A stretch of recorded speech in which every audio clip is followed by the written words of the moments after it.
the best marriage advice. If you look out for your partner and your partner looks out for your best interest, then both of your needs will be met in that relationship. See, one of the reasons why so many marriages are failing is because we live in a culture right now, in a society right now that is about me. What can I get from this relationship? What is my partner doing for me? And this type of attitude is no good for a relationship, because you should be going into a relationship as, what can I do for you? Now, don't get me wrong, I'm not saying that like you need to do every single thing in the world all the time, constantly neglect yourself. That's not what I'm saying. But if you did the things that you should have did before you got married in the first place, like found self-love, work on yourself, make yourself a better person, figure out what your weaknesses are and strengthen them up, and then find somebody with like values and beliefs as your own, then there's no reason why that relationship shouldn't work. You know, a long time ago, there used to be this thing called courting.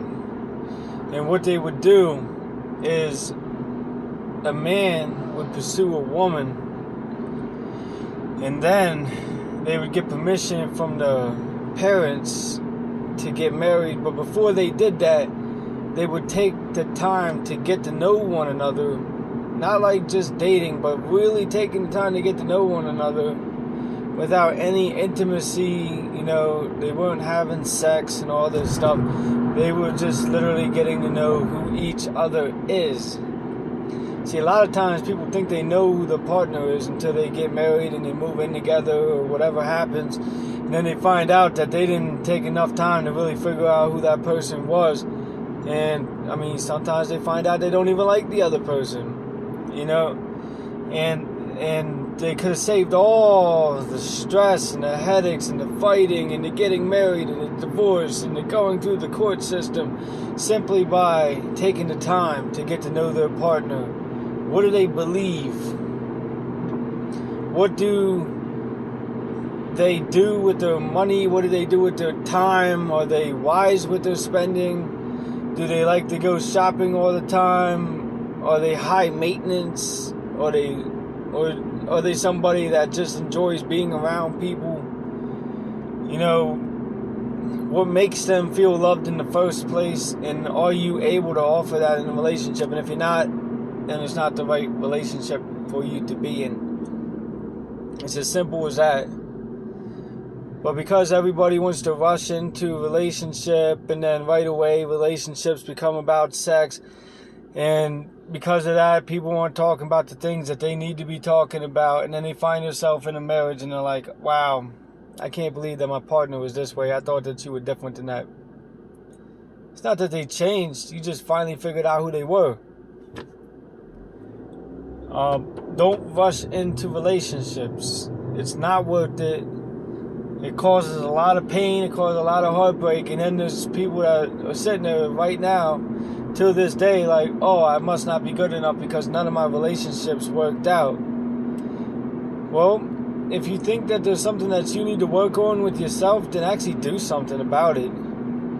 You know, but most of the time, the other person may have just simply not been compatible. But if you do find yourself doing negative behaviors in a relationship, and those negative behaviors contribute to all your relationships ending, then you really need to look at that. You know, if you're controlling, if you manipulate, if everything always has to be your way, if you're constantly getting upset about the things that your partner doesn't do, then you need to look at your own behaviors. Sometimes we do things that doesn't really support a healthy relationship. It doesn't mean that we're unhealthy people. It means that we're human and that we're struggling, but we can get through that. We can learn from that. We can learn from our past relationships. We can build up a healthy relationship. We can have godly relationships. And, you know, speak love into your partner. Speak life into your partner. Don't remind them every single time they make a mistake, because I'll tell you one thing. I know when I make a mistake. You don't have to tell me nothing. You don't. I know when I forgot something. I know when I constantly forget things. I know when I lose things. I know when I lose my mind. I know when I lose my temper. You don't have to tell me. You don't. And I can guarantee that your partner knows when they do things too. And if you find yourself consistently telling them over and over and over again the things that they're doing wrong, guess what? They're going to start resenting you. They're going to try to be as perfect as they can. And then when they can't do it, then they're going to start getting upset and the anger is going to come out towards you. We don't need reminders. As human beings on this earth, we are our own worst critics every single day. Every day. Everybody is. We're so hard on ourselves. Why do we need somebody else to be hard on us? You want a good relationship? You want a good marriage? Speak life into each other. Remind your partner to what they are doing right, because that encourages them to continue doing that. Instead of focusing on what's so wrong all the time, which I understand is also part of, our culture, our society, human nature as a whole. But remind your partner what they're doing right more often than you tell them what they're doing wrong, and watch how your relationship will change. Do things for your partner, even if it inconveniences you. This is something that I struggle with. I don't like doing things that's inconvenient, and I'm pretty sure nobody really does. Sometimes go that extra mile just to show your partner that you really do care and that you really are listening, and it makes a world of difference in a relationship. Like, for example, like today I'm running to the bank. I don't really got time for that. I got 2 assignments that I need to do. I got 6 discussion posts. I'm in my last couple semesters in college, and things are getting really hard. And you know what? I'm going to stop at the bank anyways, because I don't want to put that extra burden on my wife. And at the end of the day, I chose to be in college. I made that decision. Working full-time, college, dad, whatever, doesn't even matter, because, I find my wife to be at home quite a bit with the kids, and anybody that's a stay-at-home mom, like, shout out to you, because I'm going to tell you this much. All the work that I do, and I'm pretty sure my wife still works harder than I do. And any man that got a stay-at-home wife, give her support, give her love. Like, just because you go to work every day doesn't mean that she's not working just as hard, if not harder, than you are. And I think a lot of people need to hear that. Like, I've heard it many times before. Oh, my wife is just a stay-at-home mom. I don't know why she couldn't do this, or I don't know why she couldn't do that, or I don't know why she couldn't do this. Guess what? It's not easy.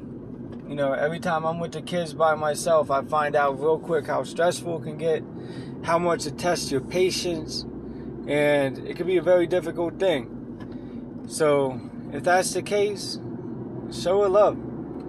Show her love. Don't be bashing what she does, because until you do it, you don't understand it. And last thing that I want to talk about is never go to bed angry. Never go to bed angry. There's not an argument that's so bad that you have to go to bed angry with your spouse. And if there is, then, bring that up with your church, with your pastor, with your counselor or something, because if you're going to bed angry, you're waking up angry. You're not even giving that relationship a chance. And if it's a healthy relationship and you got angry one time, don't go to bed angry. Figure it out. Talk it out. Forgive one another, because it's not worth holding on to the resentment. It's not worth creating a regret. It's not worth putting yourself through the chaos day in and day out and holding on to resentment and making that relationship so much worse than it could have been. The relationship could have been good. The relationship can still be good. Stop going to bed angry. Don't do it. It's not worth it. Anger can destroy love, because anger brings out hate. I'm going to repeat that. Anger can destroy love, because anger brings out hate. Now, for somebody like me, anger could pull me away from love. But to me, God is love. So, if I'm not praying every day, and I'm not filling myself with the Holy Spirit, then anger can easily bring me down. Easily. But when I'm praying every day and I'm getting filled with the Holy Spirit, anger might be a stumbling block, It might be a temporary roadblock here or there. But I know for me that my God will get me through it. And I will tell you that if you have a marriage and you don't have God, then you are going to struggle more. Way more. Because marriage is something that was created by God, orchestrated by God, designed by God. So if you have a relationship with two people and you're missing the third strand, you will struggle. Seek God in a marriage. Pray daily in a marriage. It doesn't always have to be with your spouse, especially if you're praying about your spouse. Just pray to God daily. And if you're wrong, God will reveal that to you. And if you're right, then God will help you do the things that you need to do to change it.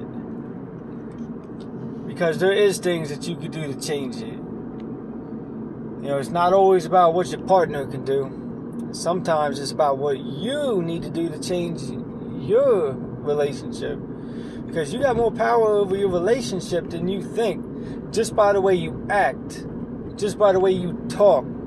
Just by the things that you do on a daily basis. Show love, don't go to bed angry, and pray. Thank you. And if you like this video, please like and subscribe